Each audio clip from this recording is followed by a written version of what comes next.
मार्फत की दुनिया के मुअज़्ज़ज़ दोस्तों, मैं हूँ सईदा शहजादी और आप तमाम देखने और सुनने वालों को अस्सलामु अलैकुम।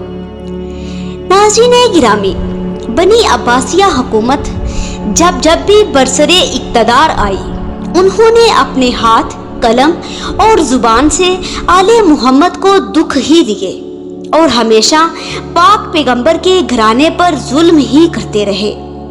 नाज़रीन गिरामी, इमाम महदी अलैहिस्सलाम के ज़हूर से पहले बनी अब्बास की बादशाहत ऐसी होगी कि अगर तुर्क, अहले हिंद और अहले सिंध इसको तबाह बर्बाद करना चाहें तो ना कर सकेंगे और इसी तरह बनी अब्बास ऐशो इशरत में डूबे रहेंगे।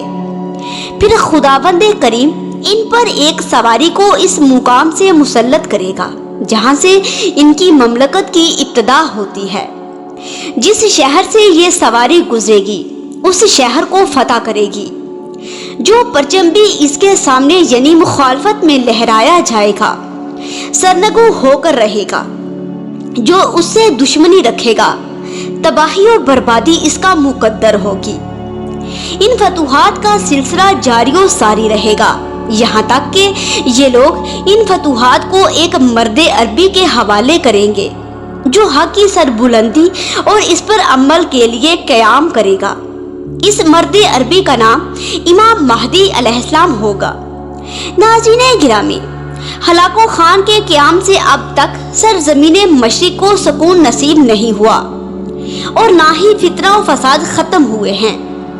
ये फितने ज़ुहूरे इमाम महदी अलैहिस्सलाम से पहले यूं ही रहेंगे, लेकिन इमाम महदी अलैहिस्सलाम के ज़हूर के बाद सरज़मीने मशरिक़ हर किस्म के फितना और फसाद से पाक हो जाएगी और हर तरफ अमन व अमान की फिजा कायम हो जाएगी। अल्लाहुम्मा सल्ली अला मुहम्मद व आले मुहम्मद व अजिल फरजहुम अजमाइन।